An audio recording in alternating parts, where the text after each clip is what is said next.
टिंग टोंग टिंग। I welcome all of you to Mission Mateos. कैसे हो बच्चों? होप आप लोग अच्छे होगे, बढ़िया होगे और आपकी पढ़ाई बहुत शानदार चल रही होगी। तो आज हम लोग पढ़ने वाले हैं 12th के फिजिकल केमिस्ट्री का एक बहुत ही इंपॉर्टेंट चैप्टर जिसका नाम है solution and it's colligative property. इसमें हम लोग क्या क्या पढ़ने वाले बेटा ओवरव्यू दे देता हूं आपको। और ये जो सीरीज है सॉल्यूशन सीरीज है, इसके टोटल 5 वीडियोस बनने के चांसेस हैं। देखते हैं कैसे बनता है, आगे देखते जाएंगे हम लोग। इसमें हम लोग क्या क्या पढ़ने वाले हैं ये पूरे चैप्टर का ओवरव्यू देता हूं। जैसे इसमें हम लोग पढ़ेंगे इवोपरेशन से स्टार्ट करेंगे बेटा कि इवोपरेशन क्या होता है, एक सरफेस फिनोमिनन है, कैसे उसमें इंटरेक्शंस होते हैं मॉलिक्यूल्स के, ये चीजों को देखेंगे। फिर हम लोग पढ़ेंगे रॉल्स लॉ के बारे में, फिर ideal solutions non ideal solutions क्या होते हैं उसके बारे में देखेंगे। देन हम लोग यहाँ पे कॉलिगेटिव प्रॉपर्टी, जो solution and it's colligative property है, सॉल्यूशन की कॉलिगेटिव प्रॉपर्टी होती है, इसमें टोटल 4 कॉलिगेटिव प्रॉपर्टी है, इसको देखेंगे। चारों कॉलिगेटिव प्रॉपर्टी जो होते हैं बेटा वो सॉल्यूट पे डिपेंड करते हैं कि सॉल्यूट नॉन वोलेटाइल है कि वोलेटाइल है, इस पर डिपेंड करता है। तो उससे क्या चेंजेस आते हैं वो देखेंगे। फिर वैन टॉप फैक्टर जो सबसे इंपॉर्टेंट है, वैन टॉप फैक्टर, उसको देखेंगे। और लास्ट में हेनरी लॉ पढ़ेंगे। हेनरी लॉ में बेटा कुछ एप्लीकेशंस होते हैं, उसके फॉर्मूला होते हैं, ये सारे फॉर्मूला का डेरिवेशंस देखते जाएंगे, साथ में जेई के क्वेश्चंस भी करते जाएंगे। तो मैंने बहुत सारा लेक्चर दे दिया, तो शुरू करते हैं। सॉल्यूशन। सॉल्यूशन क्या होता है बेटा? ये एक सीरीज है, इसमें टोटल 4 से 5 वीडियो बनेंगे। सॉल्यूशन होता है कि सॉल्यूट प्लस सॉल्वेंट, इसके मिलने से बनता है सॉल्यूशन। ठीक है। सॉल्यूशन का एक एग्जांपल देता हूं, जैसे चीनी के शरबत आप पीते हो, तो चीनी जो है शुगर क्या है बेटा? सॉल्यूट है। सॉल्वेंट क्या है वहां पे? वाटर। चीनी को वाटर में डाला, वाटर में डिसॉल्व हुआ और बन गया सॉल्यूशन। समझ में आया? सॉल्यूट प्लस सॉल्वेंट सॉल्यूशन बनाता है। अब इसको पढ़ने से पहले बेटा सबसे जो इंपॉर्टेंट चीज है वो है इवापोरेशन। इवापोरेशन इसको समझते हैं। ठीक है। इवापोरेशन क्या होता है? आप लोगों ने देखा होगा कि इवापोरेशन जो है, जैसे पानी को गर्म करते हो तो ऊपर वेपर बनता है, तो ये इवापोरेशन है। मतलब किसी टेम्परेचर को देने से कोई भी जो सॉल्वेंट या फिर कोई भी बोलो कि एक वाटर के मॉलिक्यूल्स जो है वाटर को गर्म कर रहे हैं तो वो वेपर में चेंज होते हैं, ऐसा देखने को मिलता है। तो इवोपरेशन सबसे पहले ये इंपॉर्टेंट है बेटा कि इवोपरेशन जो है वो सॉलिड में भी होते हैं, लिक्विड में भी होते हैं। ठीक है, ये दोनों में इवोपरेशन होता है। सॉलिड में कैसे इवोपरेशन होता है बेटा? तो सॉलिड में जो सॉलिड का लैटिस होता है, जैसे हमारे पास शुगर है तो शुगर का एक लैटिस होगा, तो उसका जो सरफेस है, सरफेस वहां भी इवोपरेशन होता है, बट इवोपरेशन बहुत ही कम होता है। जो सरफेस के जो मॉलिक्यूल्स होते हैं उनके इवोपरेशन होते हैं। समझाता हूं, एक एक छोटी छोटी चीज समझते जाओ। तो इवोपरेशन बेटा सॉलिड में भी होता है, लिक्विड में भी होता है। अभी समझाऊंगा कि सॉलिड में कैसे होता है और लिक्विड में देखने को हमें मिलेगा। दूसरा, इवोपरेशन सारे टेम्परेचर पे होता है बेटा। ऐसा कोई भी टेम्परेचर नहीं है जिसमें इवोपरेशन नहीं होता है। इवोपरेशन जो है अगर आप 0 डिग्री पे ले जाओगे तो वहां भी इवोपरेशन हो रहा होगा, वहां भी वेपर क्रिएट हो रहे होंगे। ठीक है। तो evaporation occurs at all temperature. ठीक है। इवोपरेशन होता क्या है बेटा समझ लेते हैं। जैसे ये एक कंटेनर है, यहां पे एक लिक्विड भरी हुई है,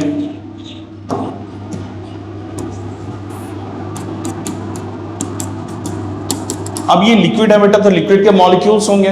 अगर मैं इस कंटेनर को यहां पे गर्म करता हूं, समझो ये मैं बर्नर से इसको गर्म कर रहा हूं, ये मैं गर्म कर रहा हूं इसको, तो इसको गर्म करने से होगा क्या कि यहां पे जो मॉलिक्यूल्स हैं, ये जो छोटे छोटे छोटे छोटे मॉलिक्यूल्स हैं बेटा, जो सरफेस, जो ये बॉटम है, बॉटम का जो सरफेस है वहां पे जो छोटे छोटे मॉलिक्यूल्स हैं, इनको क्या होगा, जैसे ही मैं हीट दूंगा तो इनमें काइनेटिक एनर्जी मिलेगा। इसको हीट क्या है? एक एनर्जी है। जैसे ही मैं गर्म करूंगा तो ये हीट जो है ट्रांसफर होगा इन मॉलिक्यूल्स को जो इसके बॉटम सरफेस पे है। अब जैसे ही इनको काइनेटिक एनर्जी मिलेगी, तो काइनेटिक एनर्जी मिलने से क्या होता है बेटा कि वो जुम जुम जुम जुम जुम जुम, पहले क्या होता है, हर मॉलिक्यूल्स धीरे धीरे वाइब्रेट कर रहे हैं। जैसे जैसे काइनेटिक एनर्जी देता जा रहा हूं उसके वाइब्रेशंस बढ़ते जा रहे हैं, उसकी काइनेटिक एनर्जी बढ़ रही है। काइनेटिक एनर्जी बढ़ रही है, इसका क्या मतलब है कि उसकी वेलोसिटी बढ़ रही है। तो उसकी वेलोसिटी बढ़ रही है तो ये जो मॉलिक्यूल्स हैं ये बेटा आगे बढ़ना शुरू करते हैं। ठीक है, इनके मॉलिक्यूल्स हैं जुम जुम जुम जुम जुम जुम ऐसे कर रहे हैं। ठीक है। अब हीट देने से बेटा होगा क्या? हीट देने से बेटा हमने पढ़ा है कि जब भी हम हीट देते हैं तो क्या होता है, वॉल्यूम एक्सपैंड करता है। ठीक, जब वॉल्यूम बढ़ेगी तो डेंसिटी गिरेगी। Mass equal to mass upon volume equal to होता है डेंसिटी। तो जैसे जैसे वॉल्यूम इंक्रीज करेगा तो डेंसिटी जो है डिक्रीज करेगा। तो जब डेंसिटी डिक्रीज करेगी तो ये मॉलिक्यूल्स ऊपर आएंगे, और ड्यू टू काइनेटिक एनर्जी और ड्यू टू वॉल्यूम के एक्सपेंशन के चलते उनकी डेंसिटी गिर जाती है, जिसके चलते ये मॉलिक्यूल्स जो होते हैं बेटा ऊपर की तरफ आते हैं। तो ये ऊपर की तरफ आएंगे। जैसे ही ये मॉलिक्यूल्स ऊपर की तरफ आएंगे, यहाँ जो बाकी मॉलिक्यूल्स हैं ये इसको भरने के लिए यहाँ पे ऐसे वापस आएंगे। तो ये प्रोसेस कंटिन्यूअस ऐसा चलता रहता है। ये देखो ऊपर जा रहे हैं और इधर से मॉलिक्यूल्स इसको भरने के लिए आ रहे हैं। तो इसी प्रोसेस को बोलते हैं बेटा कन्वेक्शन। कन्वेक्शन जो होता है वो हमें लिक्विड में देखने को मिलता है। अब ये जो मॉलिक्यूल्स हैं बेटा ये सरफेस पे पहुंच गए, यहां पे सरफेस पे। अब देखो सरफेस पे क्या कहानी होगी, आगे समझो। इसी कंटेनर को फिर से मैं यहां पे बना रहा हूं।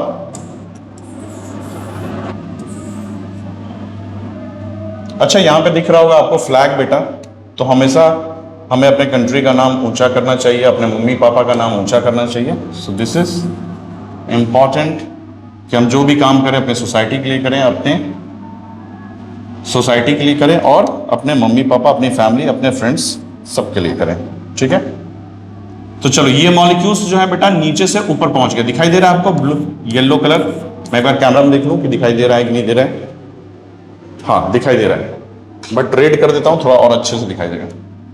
तो ये वो मॉलिक्यूल्स हैं बेटा जो नीचे से ऊपर पहुंच गए ड्यू टू वॉल्यूम के एक्सपेंशन के चलते, और काइनेटिक एनर्जी जो है वो उनकी बढ़ गई, इसलिए वो ऊपर पहुंच गए। जब ये सरफेस पे पहुंचेंगे तो क्या होगा देखना।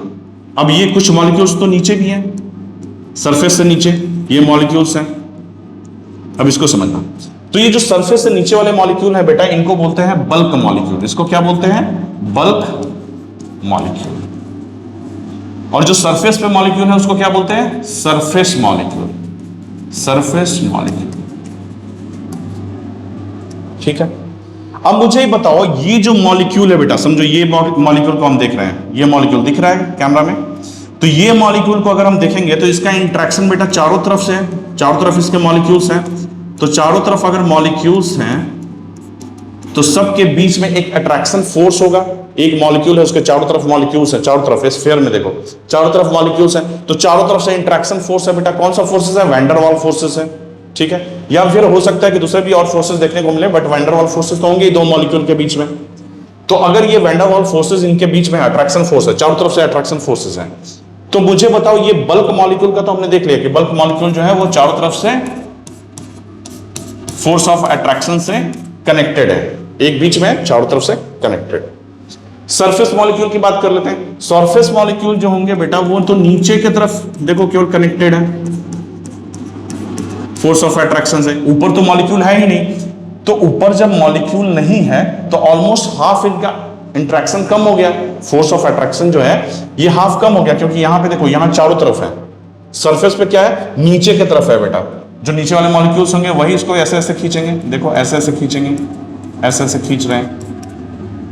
ठीक है, ऐसे ऐसे खींच रहे हैं। तो ये ऊपर में इसके कोई मॉलिक्यूल नहीं है, सरफेस के ऊपर तो कोई मॉलिक्यूल है ही नहीं लिक्विड का, तो जिसके चलते इंटरेक्शन जो है बेटा ऊपर में है ही नहीं। यानी कि हम कह सकते हैं कि बल्क मॉलिक्यूल में फोर्स ऑफ इंटरेक्शन FY लिख रहा हूं, ज्यादा होते हैं, मोर होते हैं। और सरफेस मॉलिक्यूल में फोर्स ऑफ इंटरेक्शन जो होते हैं बेटा वो कम होते हैं। ये बात हम बोल सकते हैं। जब फोर्स ऑफ इंटरेक्शन ऊपर सरफेस वाले मॉलिक्यूल में कम होगा तो समझो अगर उसको हीट यहां से कर रहे हैं, यहां पे हीट कर रहे हैं बेटा, बर्नर से हीट कर रहे हैं, तो इसको जैसे ही थोड़ी सी एनर्जी मिलेगी तो ये मुझे बताओ कि सरफेस वाले मॉलिक्यूल तुरंत निकलना चाहेंगे, क्योंकि इनका फोर्स ऑफ इंटरेक्शन कम है। फोर्स ऑफ इंटरेक्शन कम होने के चलते वो तुरंत निकल के फड़फड़ा के बाहर निकलना चाहेंगे। और यही बेटा जब बाहर निकलते हैं तो ये वेपर में कन्वर्ट हो जाते हैं। समझ में आ रहा है? वेपर में कन्वर्ट हो जाता है। तो इसी प्रोसेस को बोलते हैं हम इवोपरेशन। इवोपरेशन समझ में आया क्या हुआ? मैं थोड़ा सा यहां पे समरी कर देता हूं कि देखो इवोपरेशन एक ऐसा प्रोसेस है बेटा जिसमें सरफेस मॉलिक्यूल्स जो होते हैं वही यूज में आते हैं। मेरी बात समझ में आई? इवोपरेशन बेटा लिख लो यहां पे, तीसरा पॉइंट इवोपरेशन जो है, थर्ड पॉइंट यहां पे लिखो, दिस इज सरफेस फेनोमेनन। ठीक है, ये एक सरफेस का फेनोमेनन है, सरफेस पे ही हो रहा है। दूसरी चीज कि यहां पे दो तरह के मॉलिक्यूल्स देखने को मिलते हैं, सरफेस मॉलिक्यूल और बल्क मॉलिक्यूल। जो सरफेस मॉलिक्यूल होते हैं उसके force of interaction bulk molecule से कम होते हैं। क्यों कम होते हैं? क्योंकि उसके ऊपर में बेटा नहीं है मॉलिक्यूल्स, तो नीचे वाले मॉलिक्यूल्स ही उसको खींच रहे हैं, नीचे वाले मॉलिक्यूल्स ही उसको केवल खींच रहे हैं। बट बल्क मॉलिक्यूल में क्या होता है कि चारों तरफ से खींच रहे हैं, ऊपर वाले भी खींच रहे हैं, नीचे वाले भी खींच रहे हैं, चारों तरफ से स्फेरिकल देखो खींच रहे हैं। तो यहां पे फोर्स ऑफ इंट्रैक्शन ज्यादा है, यहां पे फोर्स ऑफ इंट्रैक्शन कम है। तो जहां फोर्स ऑफ इंट्रैक्शन कम है, अट्रैक्शन या इंट्रैक्शन बोलो, फोर्स ऑफ अट्रैक्शन कम है, वहां पे थोड़ा सा एनर्जी देंगे तो ये क्या होगा, इसमें काइनेटिक एनर्जी और आएगी, और जिसके चलते ये मॉलिक्यूल जो है बेटा ये फटाक से उड़ जाएगा हवा में, और हवा में उड़ते ही ये वेपर बन जाएगा। तो ये क्या है, ये प्रोसेस जो है इवोपरेशन का क्या, ठीक है। ये समझ में आया कि इवोपरेशन क्या होता है, नोट कर लो इसको, इवोपरेशन समझ में आ गया। अब इवोपरेशन में एक छोटी सी इंपॉर्टेंट चीज है बेटा, इवोपरेशन से ही रिलेटेड है, मिटा दो इसको, नोट कर लिया होगा, पॉज करके नोट कर लेना। इवोपरेशन से ही रिलेटेड है बेटा हमारा वेपर प्रेशर। इवोपरेशन से ही क्या रिलेटेड है, हमारा vapour pressure, vapour pressure.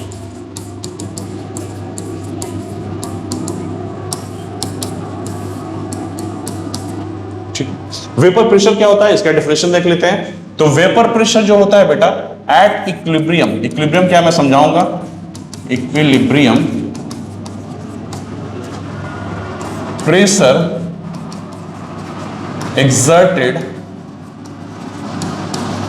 by liquid vapors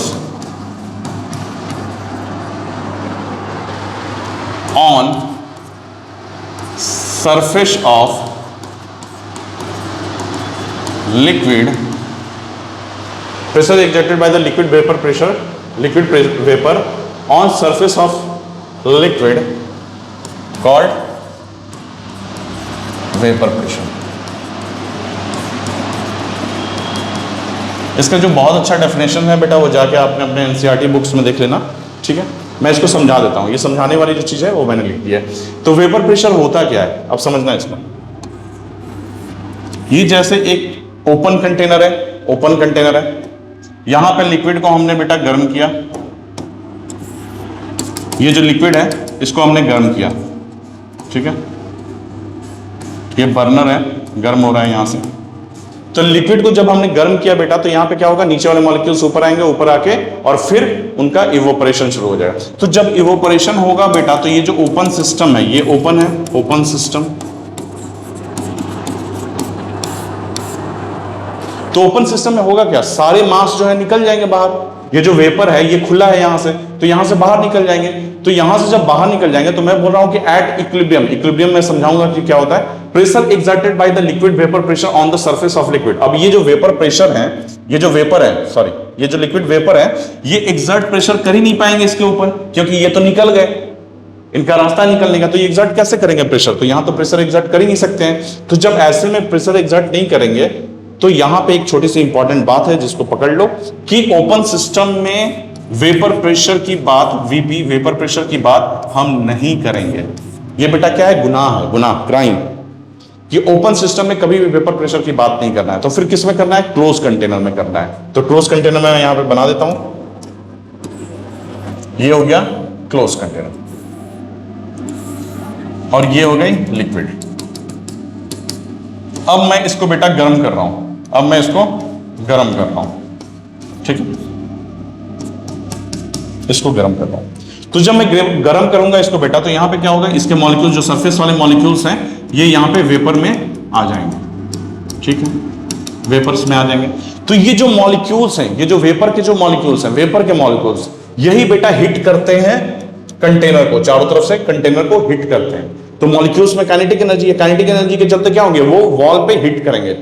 यहां देखो ये जो मॉलिक्यूल्स हैं ये वॉल पे हिट करेगा, और जो ये हिटिंग होती है बेटा that is called pressure, that is called vapour pressure. ये जो हीटिंग होती है, हीटिंग, इसी को बोलते हैं, हिट करना मतलब कॉलिजन करना, कॉलिजन कर रहे हैं, तो ये जो कॉलिजन होता है इसी को बोलते हैं वेपर प्रेशर, ठीक है।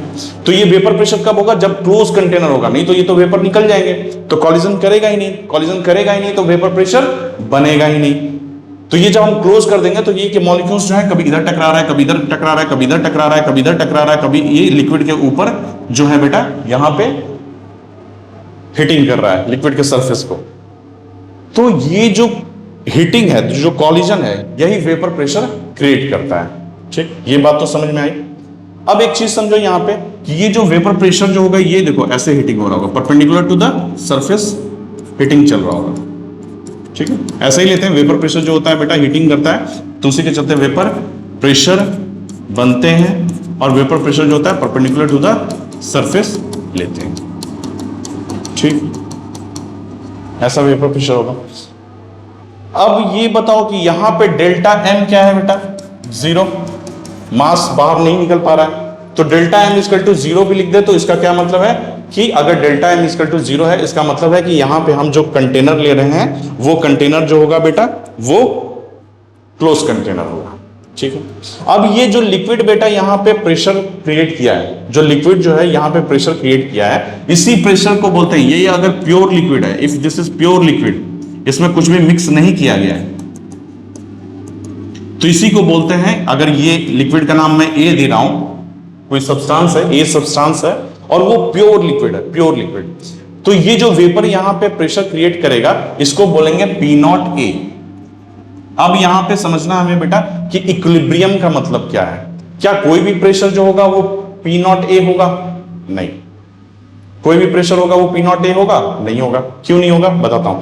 एट इक्विलिब्रियम, बेटा इक्विलिब्रियम का आना बहुत जरूरी है। इक्विलिब्रियम होता क्या है मैं समझा देता हूं। यहां पे जो वेपर प्रेशर बन रहे हैं बेटा, ठीक है, वेपर प्रेशर बन रहे हैं, तो जितना वेपर प्रेशर बन रहा है वो कंडेंसेशन भी तो होगा। यहां लिक्विड से वेपर बन रहा है, और वेपर से लिक्विड भी बनेगा। एक ऐसा स्टेज आएगा ना जहां पे वेपर प्रेशर बन रहा है, वेपर बन रहा है, और वेपर से क्या होगा, लिक्विड भी बन रहा होगा। तो जहां पे लिक्विड से वेपर बन रहा हो, और जहां वेपर से लिक्विड बन रहा हो, इन दोनों का रेट सेम हो जाए, मतलब लिक्विड से वेपर बनने का रेट और वेपर से लिक्विड बनने का रेट, अगर ये दोनों रेट सेम हो जाए, तो इसी को बोलते हैं बेटा इक्विलिब्रियम। मतलब जितना ये ऊपर की तरफ बन रहा है, उतना ही वो नीचे की तरफ कंडेंस हो रहा है। ठीक है, ऊपर वाले को मैं रेड से दिखाता हूं, देखो ये रेड से बन रहा है, वेपर बन रहा है, और ये लिक्विड बन रहा है, तो इसी स्टेज को बोलते हैं इक्विलिब्रियम।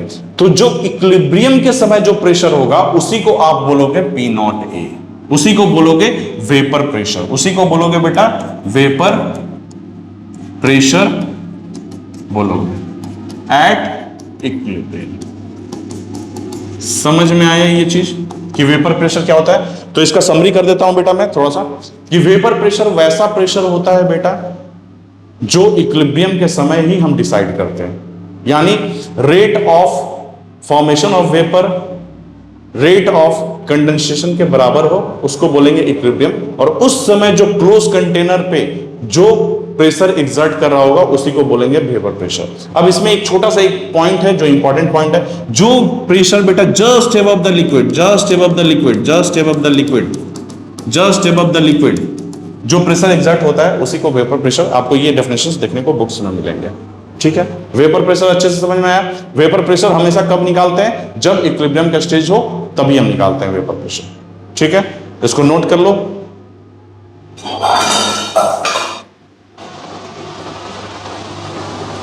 नोट कर लिया? नोट कर लिया बेटा? चलो अब देखते हैं factors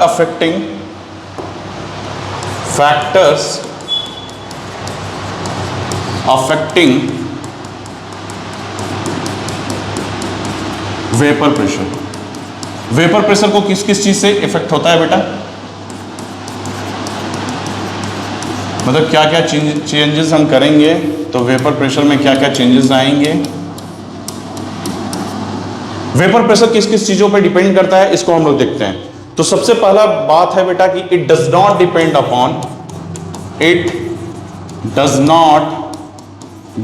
on size of container. क्या ये साइज ऑफ कंटेनर पर डिपेंड करेगा? सोच के देखो, साइज अगर हम बड़ा कर देते हैं बेटा कंटेनर का, साइज पे भी डिपेंड नहीं करेगा। और यहां पे लिख लो shape and size, shape and size of container, कि कंटेनर का साइज अगर हम बड़ा करते हैं, उसका शेप अगर हम चेंज कर देते हैं, जैसे समझो एक सुराही ले लिया हमने, ठीक है, पॉट ले लिया, घड़ा जैसा ले लिया कुछ भी, तो अगर हम उसका शेप और साइज चेंज करते हैं तो उससे कोई फर्क नहीं पड़ता है वेपर प्रेशर पे, क्योंकि वेपर प्रेशर कहां की चीज है बेटा? वेपर प्रेशर हमेशा हम इक्विलिब्रियम पे ही चेक करते हैं। अगर ये इक्विलिब्रियम की चीज नहीं होती तो शायद शेप एंड साइज पे डिपेंड करता है, बट वेपर प्रेशर जो होता है बेटा हमेशा इक्विलिब्रियम पे ही हम निकालते हैं। मैंने समझा दिया है क्यों, तो इसलिए ये शेप एंड साइज पे बिल्कुल डिपेंड नहीं करता। समझ लो इसको, सोच लो एक बार कि क्यों नहीं डिपेंड करता है। तो ये किस पे डिपेंड करता है? सेकेंड चीज, it depends on nature of liquid. किस पे डिपेंड करता है बेटा? ये नेचर ऑफ लिक्विड पे डिपेंड करता है। कैसे डिपेंड करता है? जैसे हमारे पास एग्जांपल है, समझो H2 और हमारे पास दूसरा एग्जांपल है मेथनॉल। इसको क्या बोलते हैं बेटा? मेथनॉल। और ये हो गया हमारा पास वाटर। थोड़ी हैंडराइटिंग अच्छी नहीं जा रही है तो कोई बात नहीं, समझ में आ ही रही होगी। तो जो हमारे पास हाइड्रोजन है H2O है, उसमें ऑक्सीजन में जो हाइड्रोजन कनेक्टेड है बेटा वो ऐसे कनेक्टेड है। एक मॉलिक्यूल मैंने H2O का लिया, तो ये बताओ ये H जो है ये कनेक्टेड होगा, हाइड्रोजन बॉन्डिंग के साथ कनेक्टेड होगा दूसरे मॉलिक्यूल्स के साथ। ये जो हाइड्रोजन है बेटा ये भी कनेक्टेड होगा। वाटर में दो हाइड्रोजन होते हैं, तो ये दोनों हाइड्रोजन जो होंगे वो दूसरे मॉलिक्यूल्स के साथ हाइड्रोजन बॉन्डिंग बना रहे होंगे। ये ऑक्सीजन के साथ हाइड्रोजन बॉन्डिंग बना रहा है, यहाँ पे ऑक्सीजन के साथ हाइड्रोजन बॉन्डिंग बना रहा है। अब यहाँ पे जो ऑक्सीजन होते हैं, यहाँ पे दो लोन पेयर होते हैं, इसका लुईस डॉट स्ट्रक्चर देखना है H2O का लुईस डॉट स्ट्रक्चर देखना, उसमें आपको पता चलेगा कि यहाँ पे इसके दो लोन पेयर होते हैं। तो जब इसके दो लोन पेयर होते हैं, इसका क्या मतलब है? इसका मतलब है बेटा कि इसके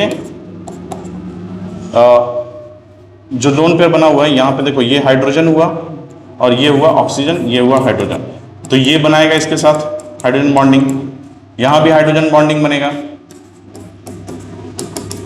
तो एक मॉलिक्यूल, ये देखो एक मॉलिक्यूल कितने वाटर के मॉलिक्यूल्स के साथ कनेक्टेड है हाइड्रोजन बॉन्डिंग के साथ? तो 4।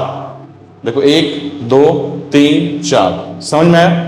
तो एक जो वाटर का मॉलिक्यूल है बेटा, एक वाटर का जो मॉलिक्यूल है वो 4 हाइड्रोजन बॉन्डिंग बना रहा है। अब यहां पे आते हैं मेथनॉल, तो मेथनॉल में बेटा CH3OH, या तो ये ऑक्सीजन जो है, ये हाइड्रोजन जो है, ये हाइड्रोजन बॉन्डिंग बनाएगा दूसरे वाले से, देखो ऐसा बॉन्डिंग बनाएगा, या फिर ये जो ऑक्सीजन है बेटा ये हाइड्रोजन बॉन्डिंग बनाएगा दूसरे वाले CH3OH से। ठीक, तो यहां पे हाइड्रोजन बॉन्डिंग कितने हैं? यहां पे हाइड्रोजन बॉन्डिंग 2 है, यहां पे हाइड्रोजन बॉन्डिंग 4 है। तो ये बताओ मुझे कि जब फोर्स ऑफ अट्रैक्शन जो है, यानी हाइड्रोजन बॉन्डिंग जो है सॉल्वेंट में ज्यादा है नीचे, तो क्या होगा? फोर्स ऑफ अट्रैक्शन ज्यादा है, तो हम जितना भी हीट करेंगे ये हाइड्रोजन बॉन्ड तोड़ के निकलना पड़ेगा इसको वेपर में। एक मॉलिक्यूल जो है, ये जो मॉलिक्यूल दिख रहा है सर्कल में, इसको 4 हाइड्रोजन बॉन्डिंग तोड़ के निकलना पड़ेगा, और यहाँ पे एक मॉलिक्यूल को 2 हाइड्रोजन बॉन्डिंग तोड़ के निकलना पड़ेगा। तो जब 4 हाइड्रोजन बॉन्डिंग तोड़ के निकलना पड़ेगा तो इसका क्या मतलब है? इसका मतलब है कि इसको ज्यादा हीट देनी पड़ेगी, तो यानी कि इसका वेपर प्रेशर और इसका वेपर प्रेशर डिफरेंट होगा। ठीक है, अगर मैंने दोनों को सेम हीट दिया तो किसके वेपर से ज्यादा निकलेंगे? इसके वेपर से ज्यादा निकलेंगे। क्यों? क्योंकि इसके पास लेस फोर्स ऑफ इंटरेक्शन है। हाइड्रोजन बॉन्डिंग जो है यहां पे 2 ही है, यहां पे 4 है, इसको तोड़ना मुश्किल होगा। इसको तोड़ना अगर मुश्किल होगा तो इसका वेपर जो है कम बनेगा, इसका वेपर ज्यादा बनेगा, तो वेपर प्रेशर जो होगा बेटा इसका ज्यादा होगा। तो किस पे डिपेंड करता है? नेचर ऑफ लिक्विड पे वेपर प्रेशर जो होता है वो डिपेंड करता है। ठीक है, इसका एक और एग्जांपल ले लेते हैं हम लोग। इसका एक और एग्जांपल लेता हूं मैं, थोड़ा छोटा कर रहा हूं इसको ताकि एक ही में आ जाए सब कुछ। थर्ड एग्जांपल, एक एग्जांपल ले लेता हूं, ये तो एग्जांपल ही था, एक एग्जांपल ले लेता हूं इसका। जैसे हमारे पास है मिथेनॉल, ठीक है, ग्लाइकॉल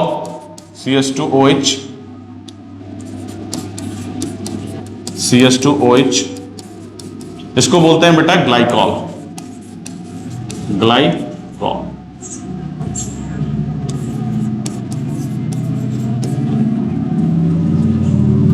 इसको बोलते हैं ग्लिसरॉल। अगर ये CH2OH जो है 3 टाइम्स आ जाए तो इसको बोलेंगे ग्लाइसरॉल। ठीक है, ये क्या है हमारे पास, मेथनॉल।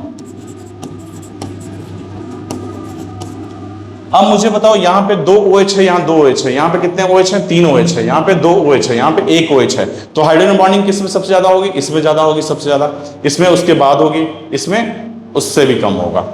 तो मुझे ये बताओ वेपर किसके ज्यादा जनरेट होंगे, वेपर इसके ज्यादा जनरेट होंगे, क्योंकि इसको तोड़ना आसान है, यहाँ पे तो हाइड्रोजन बॉन्डिंग ज्यादा है, यहाँ पे उससे भी ज्यादा है, तो इसको तोड़ना और मुश्किल होगा, इसको वेपर में कन्वर्ट करना और मुश्किल होगा। तो इसके वेपर्स ज्यादा बनेंगे, इसका वेपर्स ज्यादा बनेगा, तो वेपर प्रेशर इसका ज्यादा होगा, वेपर प्रेशर का जो ऑर्डर होगा बेटा वो ज्यादा होगा। तो इसका मतलब है कि नेचर ऑफ लिक्विड पे बेटा डिपेंड करता है हमारा वेपर प्रेशर। समझ में आया कि नेचर ऑफ लिक्विड पे कैसे डिपेंड करता है वेपर प्रेशर? समझ में आया? नोट कर लो इसको,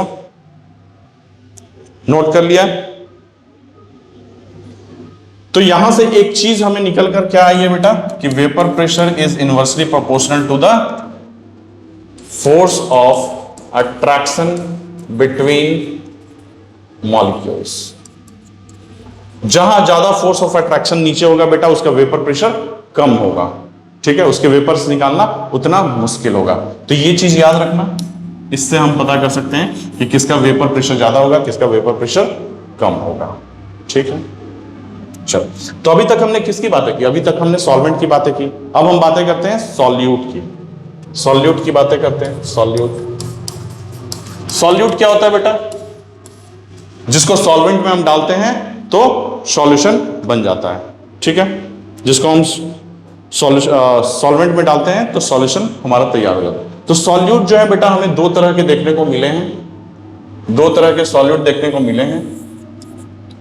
एक है वोलेटाइल, वोलेटाइल सॉल्यूट, और एक होता है नॉन वोलेटाइल सॉल्यूट्स, ठीक है।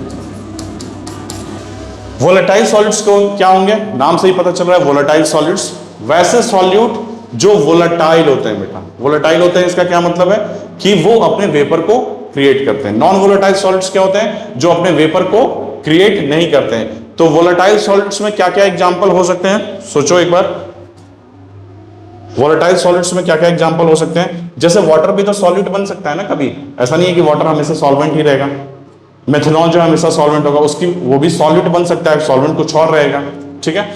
तो यहां पे एग्जांपल्स होते हैं बेटा CH3OH, मेथनॉल, वाटर, इथेनॉल, ये सब आपको देखने को मिलेंगे। बेंजीन, टॉलिन, इसको बोलते हैं टॉलिन, इसको बोलते हैं बेटा बेंजीन। टॉलिन का स्ट्रक्चर ऐसा होता है, देख लो, ऑर्गेनिक में मैं पढ़ाऊंगा, इसको बोलते हैं बेटा टॉलिन, ठीक है। तो ये सब जनरली हमें देखने को मिलते हैं। नॉन वोलेटाइल सॉलिड्स में हमें क्या क्या देखने को मिलता है बेटा, जो आपके हमेशा क्वेश्चंस में यूज होंगे, उसको बोलते हैं यूरिया। यूरिया का फॉर्मूला क्या होता है, NH2CO, NH2 दिखाई दे रहा है, बोर्ड से हट जाऊंगा मैं कुछ देर बाद। ग्लूकोज, ग्लूकोज का फॉर्मूला क्या होता है, C6H12O6। फिर सुक्रोज, चीनी, C12H22O11, ठीक है। तो ये 3 तरह के नॉन वोलेटाइल सॉल्ट्स देखने को मिलेंगे, जिनको गर्म करने के बाद उनके जो होते हैं वेपर प्रेशर नहीं बनते हैं। तो नॉन वोलेटाइल सॉलिड्स जो होंगे बेटा, अच्छा एक चीज और देख लो, जितने भी सॉलिड्स होते हैं, सॉलिड्स, ठीक है, सॉलिड्स को हमने एक पैरामीटर लिया कि सॉलिड्स के एक्चुअली सॉलिड का भी जो सॉलिड्स होते हैं, जो भी सॉलिड्स होते हैं, उनका अगर लैटिस होता है, समझो ये लैटिस है, एक तरह का लैटिस है इनका, इस तरह का लैटिस बना, तो इस सरफेस पे जो जो मॉलिक्यूल्स हैं बेटा, सरफेस पे जो जो मॉलिक्यूल्स हैं उनको गर्म करेंगे तो वो वेपर बनेंगे, वेपर बनेंगे। तो यानी कि सॉलिड के भी वेपर बनते हैं, बहुत कम बनते हैं, बहुत कम बनते हैं। सब्लिमेशन जो प्रोसेस होता है, सब्लिमेशन क्या होता है कि सॉलिड से डायरेक्ट हम वेपर में फेज चेंज होता है, सॉलिड से लिक्विड नहीं बनता है, सॉलिड से सीधा वेपर बन जाता है, उसी को सब्लिमेशन बोलते हैं। तो सब्लिमेशन जो प्रोसेस होता है उसमें सरफेस पे ही फेनोमेनन होता है, फेनोमेनन जो होता है वो बेटा सरफेस पे ही होता है। यानी कि सॉलिड्स जो होते हैं उनके भी वेपर प्रेशर बनते हैं, बट बहुत कम बनते हैं, बहुत कम बनते हैं, क्योंकि सॉलिड में फोर्स ऑफ अट्रैक्शन बहुत ज्यादा होता है, इसीलिए तो सॉलिड्स होते हैं। फोर्स ऑफ अट्रैक्शन कम होगा तो लिक्विड बन जाएगा, उससे भी ज्यादा कम होगा तो गैस बन जाएगा। तो फोर्स ऑफ अट्रैक्शन के इनवर्सली प्रोपोर्शनल है, पीछे देखा था हमने वेपर प्रेशर। तो सॉलिड्स के भी वेपर बनते हैं, बट सॉलिड्स के वेपर बहुत ही कम बनते हैं, बहुत ही कम बनते हैं। इसलिए सॉलिड्स का जो वेपर प्रेशर है, सॉलिड्स का, प्योर सॉलिड्स अगर मैं लेता हूं प्योर सॉलिड्स, तो उसका जो Vp vapour pressure, Vp not, ठीक है, वेपर प्रेशर ले रहा हूं सॉलिड्स का, वो जीरो लिया जाता है बेटा। वो क्या लिया जाता है? जीरो लिया जाता है। Vapour pressure of pure solids we use to take zero. ये कन्वेंशन है कि ऐसा जीरो लिया गया है। एक स्टैंडर्ड सेट करेंगे तभी तो पता चलेगा सबका। तो इसके एक्चुअली नहीं निकलते हैं। मेनली बहुत सारे सॉलिड्स ऐसे होते हैं बेटा, जैसे स्टील ये सब है, स्टील का बर्तन है, क्या वो वेपराइज हो रहा है? वेपराइज होता तो समय के साथ कम हो जाता है। तो हमेशा नहीं होता है। कुछ सॉलिड्स होते हैं जो सब्लिमेशन जिस प्रोसेस में होता है, जिसमें सॉलिड से गैस में कन्वर्ट होते हैं, तो वहां पे उनके वेपर बनते हैं, ठीक। लेकिन सॉलिड्स का हमने वेपर प्रेशर कितना लिया है? जीरो। तो नॉन वॉलेटाइल सॉलिड्स, अब देखो यूरिया को देखो, ग्लूकोज को देखो, सुक्रोज को देखो, तो ये क्या वेपर प्रेशर बनाएंगे अपना? नहीं बनाएंगे, नॉन वॉलेटाइल है। ये सारे सॉलिड्स क्या है? नॉन वॉलेटाइल है। तो इनका वेपर प्रेशर नहीं बनता। इनका वेपर प्रेशर जो होता है बेटा, वेपर प्रेशर इनका जीरो होता है, ठीक है। इनके वेपर प्रेशर कैसे होते हैं? जीरो होते हैं, ठीक है। ये समझ में आया सॉलिड्स के बारे में? थोड़ा सा नोट कर लो इसको। हट जाता हूं मैं बोर्ड से, ठीक है। अब यहां पे एक चीज समझो कि वेपर प्रेशर जो है बेटा, वेपर प्रेशर वो टेम्परेचर पर डिपेंड करता है कि नहीं करता है? यस, डिपेंड करता है। वेपर प्रेशर को देखा गया बेटा, जैसे जैसे टेम्परेचर इंक्रीज करोगे, जैसे जैसे टेम्परेचर इंक्रीज करोगे, वेपर प्रेशर बढ़ता जाता है, ठीक है। ये लीनियर नहीं होता है, दिस इज नॉट लीनियर, ये लीनियरली नहीं बढ़ता है। समझ में आया? जैसे जैसे टेम्परेचर रेज करेंगे वेपर प्रेशर बढ़ता जाएगा, ठीक।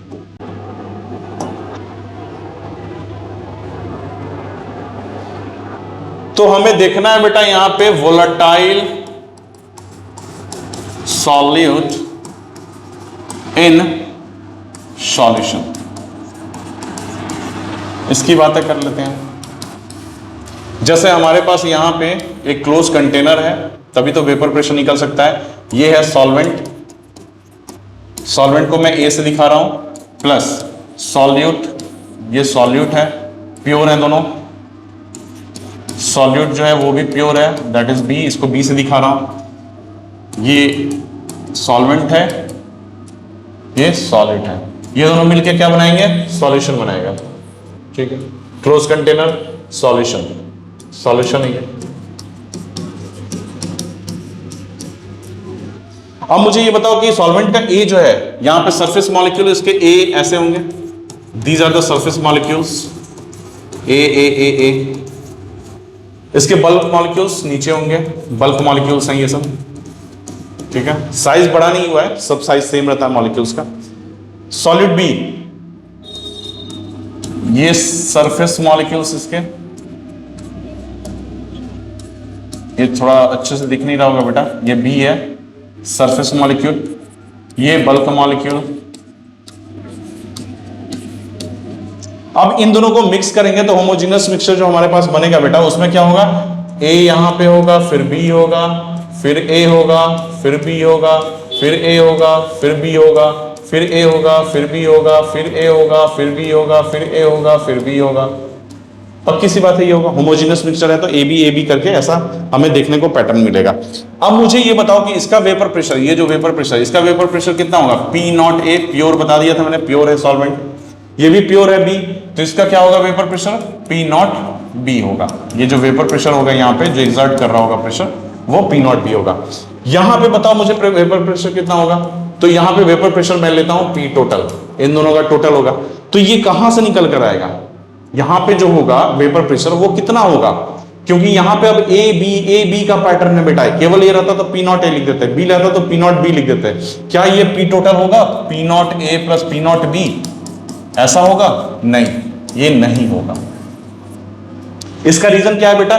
कि ए की जो वोलेटिलिटी है, ए का जो वेपर बनने का जो रेट है, बी का जो वेपर बनने का रेट है, वो डिफरेंट है। और ये सरफेस फेनोमेनन है, तो मुझे नीचे से मतलब नहीं है, सरफेस पे देखना है। तो सरफेस का जो पैटर्न है वो ये पैटर्न से डिफरेंट है, तो इसका भी डिफरेंट होगा। तो ये कहां से निकल के आएगा? तो इसी के लिए आया था रॉड्स लॉ, रॉड्स लॉ, ठीक है।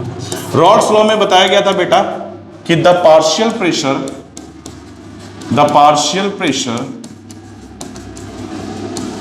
Of liquid in vapour phase, partial pressure of liquid in vapour phase, किसकी बातें कर रहा हूं, ये ऊपर वाले की। लिक्विड, ये लिक्विड है, इसका vapour phase, in vapour phase is directly proportional to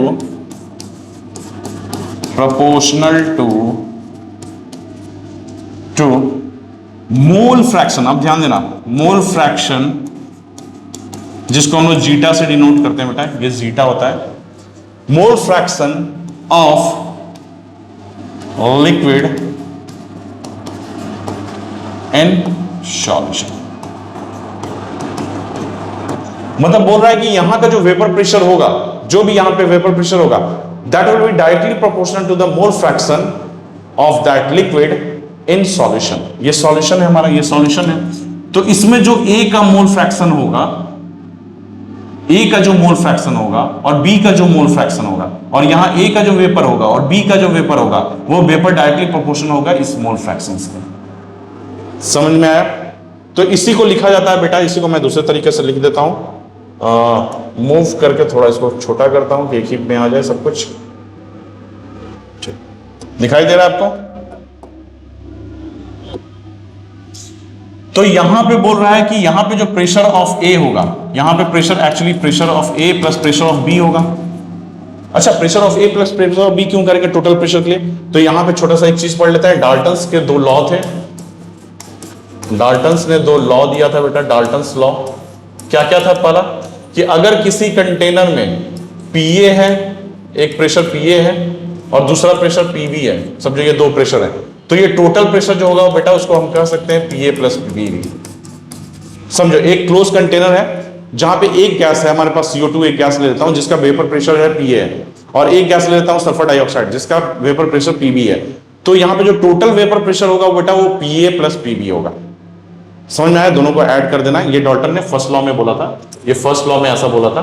second law में ये उन्होंने ये बोला था बेटा कि अगर हमें इसका मोल फ्रैक्शन देखना है, जैसे यहां पे पीए है पीबी है, दो ही गैस हैं, एक ले लेता हूं CO2 लिया था अभी, और दूसरा गैस ले लेता हूं कौन सा, सल्फर डाइऑक्साइड, ये दो ले लेता हूं। तो अगर मुझे CO2 का मोल फ्रैक्शन देखना होगा तो मैं बोलूंगा पीए अपॉन पीए प्लस पीबी। ये मोल फ्रैक्शन ऑफ किसका हो जाएगा? CO2 का। उसी तरह SO2 का अगर मोल फ्रैक्शन देखना होगा मुझे, SO2 का मोल फ्रैक्शन देखना होगा तो PB upon PA plus PB, ऐसा कर सकते हैं। इससे क्या पता चल रहा है बेटा? यहां नंबर ऑफ मोल्स निकालने की जरूरत नहीं है, यहां पे अगर प्रेशर गैसियस, केवल गैसियस में ऐसा करना। ये गैसियस लॉ दिया था डाल्टन्स लॉ ने। डाल्टन्स लॉ ने दो लॉ दिए थे। पहला लॉ यह दिया था कि टोटल जो वेपर प्रेशर होता है किसी भी क्लोज कंटेनर का, उसमें इंडिविजुअल जो गैसेस हैं उनके जो कंट्रीब्यूशन है उन सबको ऐड कर दो प्रेशर के। दूसरा क्या बोला था कि अगर इसी का मोल फ्रैक्शन निकालना हो तो क्या करना, ये जो प्रेशर है प्रेशर का ही टर्म्स में PA upon PA plus PB कर देना। जैसे मोल फ्रैक्शन हम कैसे निकाल देते हैं, N1 मोल फ्रैक्शन निकालने का क्या था प्रोसीजर बेटा, N1 upon N1 plus N2, जहां ये नंबर ऑफ मोल्स होते थे, नंबर ऑफ मोल्स होते थे। बट यहां पे गैस में ऐसा नहीं करना है। गैस में अगर प्रेशर आपको पता है इंडिविजुअल तो आप मोल फ्रैक्शन निकाल सकते हैं। ठीक है, इस पे एक क्वेश्चन भी कराऊंगा मैं, जेई का एक बहुत अच्छा सा क्वेश्चन है, वो ऑलरेडी आया हुआ है। ठीक है, इसको नोट कर लेना पॉज करके। तो यहां पे जो टोटल प्रेशर होगा वो PA प्लस PB होगा। ठीक है, ये तो पता चल गया हमें, ये टोटल प्रेशर जो है PA प्लस PB होगा।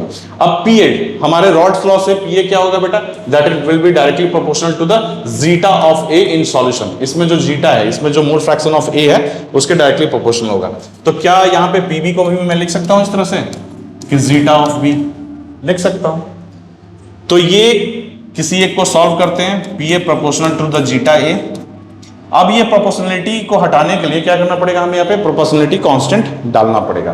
तो हम डालते हैं यहाँ पे PA is equal to K zeta A। K क्या है बेटा, एक कांस्टेंट है जिसको मैंने कंसीडर किया है, कांस्टेंट कंसीडर किया है। अब मुझे ये बताओ, मुझे एक चीज बताना, ये हमारे पास एक रिलेशन आया है, ये रिलेशन। अब K को मुझे हटाना है, इसके लिए मैं क्या करूंगा कि K की वैल्यू बेटा जीटा A की वैल्यू जब 1 होगी, अब समझना इसको, इसमें से जीटा A की वैल्यू जब 1 होगी तो इसका क्या मतलब है, जीटा ए की वैल्यू 1 होगी, इसका मतलब है कि वहां पे प्योर ए क्या लिया था, सॉल्वेंट, तो वहां पे प्योर सॉल्वेंट है। ठीक है, उसमें कुछ भी सॉलिड नहीं डाला गया, प्योर सॉल्वेंट है। तो अगर ये प्योर सॉल्वेंट होगा तो इसका वेपर प्रेशर जो जनरेट होता है वो कितना होता है, पी नॉट ए होता है। नॉट से हम डिनोट करते हैं किसी भी प्योर सब्सटेंस को, पी नॉट ए से डिनोट करते हैं। ऐसे जो वेपर प्रेशर ले रहे हैं वो पी ए पी बी है, बट अगर प्योर सब्सटेंस होगा तो उसको पी नॉट ए बोलेंगे। तो अगर मैं जीटा ए की वैल्यू 1 रख दूं, जीटा ए की वैल्यू 1 रख दूं, तो K इंटू 1 क्या हो जाएगा, K हो जाएगा, और पी ए क्या बन जाता है बेटा, पी नॉट ए बन जाता है। पी ए क्या बन जाएगा, पी नॉट ए बन जाएगा। तो K की वैल्यू कितनी आ गई, पी नॉट ए। तो क्या मैं ये वैल्यू डायरेक्ट यहां पे पुट कर दूं, तो पुट करने से हमारे पास रिलेशंस क्या आ रहे हैं, देखना यहां पे, pressure of A is equal to P not A zeta A. ठीक से लिख देता हूं, ये मिट गया। P of A is equal to P not A zeta A. ठीक है, यही रिलेशन है बेटा, रॉड्स लॉ से आया था, रॉड्स लॉ से हमें देखने को मिला था। अब क्या मैं इसको यहां पे डाल सकता हूं, पी ए क्या होगा बताओ मुझे, यहां पे P A, P not A zeta A, P not A zeta A P A होगा। उसी तरह पी बी क्या होगा बेटा, P B, P not B zeta B, और यही हो जाएगा total pressure. So this is P total. देखो रिलेशन आ गया हमारे पास रॉड्स लॉ से। तो यही था हमारे पास रॉड्स लॉ बेटा, इसी को हम लोग देखते हैं रॉड्स लॉ के बाद। ठीक है, समझ में आया, नोट कर लो इसको एक बार। एक क्वेश्चन करा देता हूं रॉड्स लॉ पे, क्वेश्चन करा दो।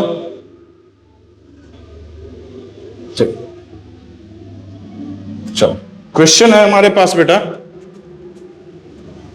क्वेश्चन है इथेनॉल,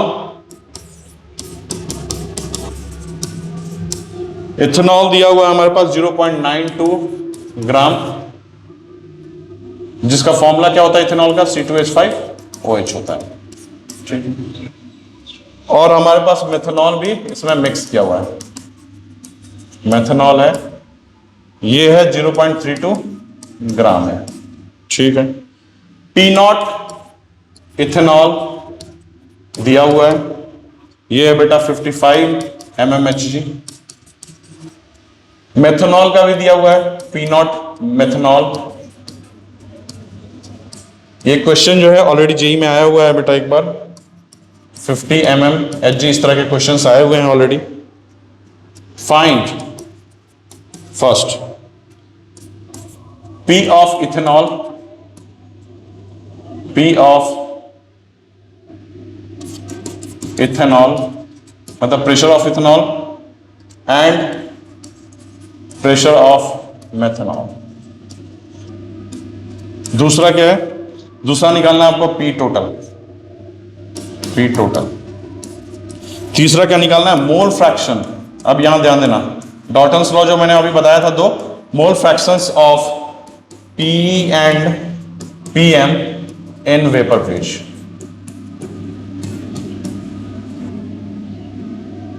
ठीक है, चलो इस क्वेश्चन को करो, तो पॉज करके करो, पॉज करके करो।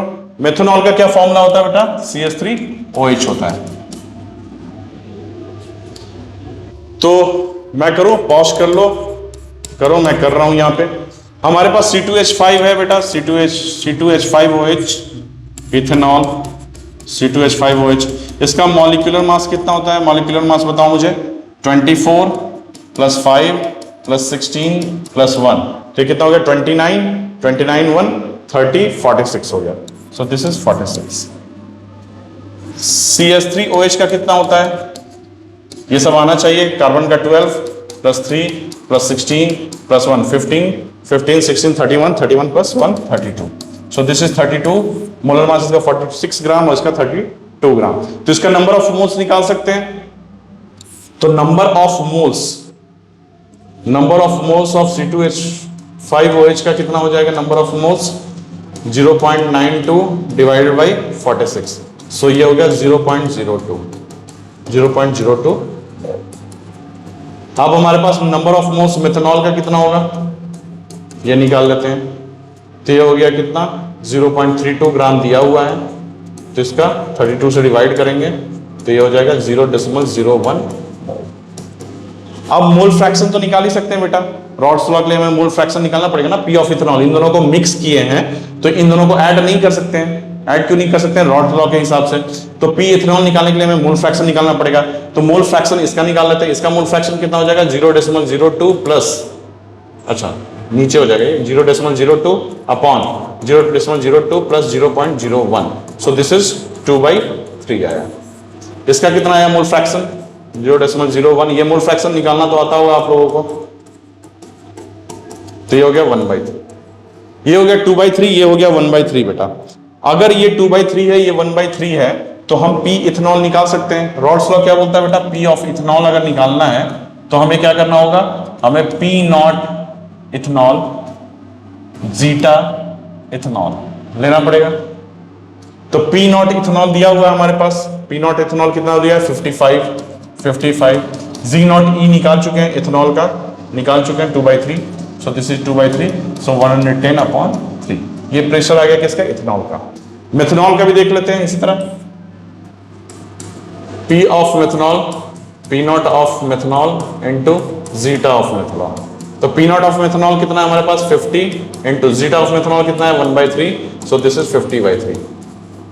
ये सब किस में आएगा बेटा, mmHg में आएगा, ये किस में आएगा mmHg में आएगा। तो पी टोटल कितना हो जाएगा, पी टोटल कर देते हैं P ethanol plus P M, P ethanol plus P methanol, तो ये कितना है 110/3, ये हो गया 50/3, सो दिस इज 160/3 mmHg।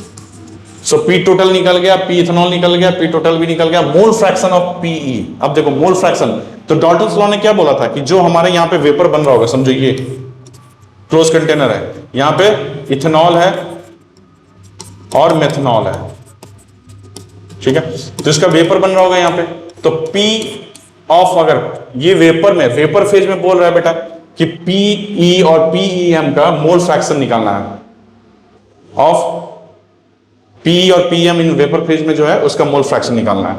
तो यहां पे पी नहीं है, एक्चुअली इथेनॉल है और मेथनॉल है, ठीक है, इथेनॉल लिख दो यहां पे मेथनॉल। जिसको थोड़ा सा डाउट हुआ होगा फिर से इसको देख ले और सॉल्व कर ले। तो यहां पे बेटा प्रेशर ऑफ इथेनॉल कितना है हमारे पास, प्रेशर ऑफ इथेनॉल है 110/3, प्रेशर ऑफ इथेनॉल कितना है, pressure of methanol, pressure of methanol कितना है 50/3, ठीक है। तो मोल फ्रैक्शन ऑफ पी कैसे निकाल सकते हैं, डाल्टन्स लॉ से मैंने दिखाया था, थोड़ा सा इसको छोटा कर लूं, और मोल फ्रैक्शन से मैंने दिखाया था कि डाल्टन्स लॉ कैसे निकाल सकते हैं, सॉरी डाल्टन्स लॉ से दिखाया था मैंने कि मोल फ्रैक्शन कैसे निकाल सकते हैं, ठीक है, स्लिप ऑफ टंग हो रहा है, डोंट वरी। तो ये देखो mole fraction of ethanol in vapour phase, vapour phase में इथेनॉल का निकालना है। तो क्या करेंगे, इथेनॉल का जो प्रेशर है उसको ऊपर लिखेंगे upon pressure of ethanol plus pressure of methanol. तो ये कितना हो गया 110/3/160/3, यही हुआ।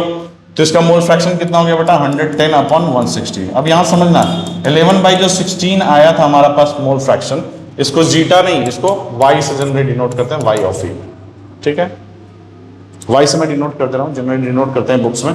तो इसका मोल फ्रैक्शन इतना आ गया। अब मेथनॉल का निकाल लो, मेथनॉल का अगर निकालेंगे तो यहाँ पे 50/3/50 + 3 + 110/3। ये क्या है, ये प्रेशर है, ये भी प्रेशर है, लेकिन मैंने बताया था ना कि वेपर फेज में डाल्टन ने क्या बोला था कि अगर वेपर फेज का किसी भी एक, कोई भी एक हमारा वेपर फेज में बहुत सारे गैसेस हैं, तो अगर उसका मोल फ्रैक्शन निकालना है तो क्या करना पड़ेगा, उस सारे जो इंडिविजुअल प्रेशर्स हैं उनका मोल फ्रैक्शन निकाल सकते हैं इस तरह से, इंडिविजुअल का रखो, टोटल रखो। तो ये कितना हो गया बेटा 50/3 × 3/160, सो दिस इज 3 कट गया 5/160। सो ये मोल फ्रैक्शन हो गया methanol, mole fraction of methanol, ये mole fraction of ethanol in vapour phase. समझ में आया बेटा? ये बहुत ही अच्छा क्वेश्चन था। इस तरह के 2-3 बार क्वेश्चंस आ चुके हैं आईआईटी में, तो इस तरह के क्वेश्चंस को आपको करना आना चाहिए। रॉल्स लॉ क्लियर हुआ यहाँ पे। रॉल्स लॉ क्या होता है हमारे पास? रॉल्स लॉ होता है कि वेपर प्रेशर अगर निकालना है वेपर फेज का, तो मोल फ्रैक्शन के डायरेक्टली प्रोपोर्शनल होता है। यही था रॉल्स लॉ। ठीक है, तो इवेपोरेशन समझ में आपको आया, समझ में आया कि इवेपोरेशन में कैसे सब कुछ वर्क करता है, फिर रॉल्स लॉ समझ में आया, और फिर ये क्वेश्चन जो है बेटा बहुत ही कंसेप्चुअल क्वेश्चन था, तो इसको एक बार फिर से करना अगर नहीं हुआ है आपसे तो। ठीक है, तब तक के लिए जय हिंद और पढ़ाई करते रहो।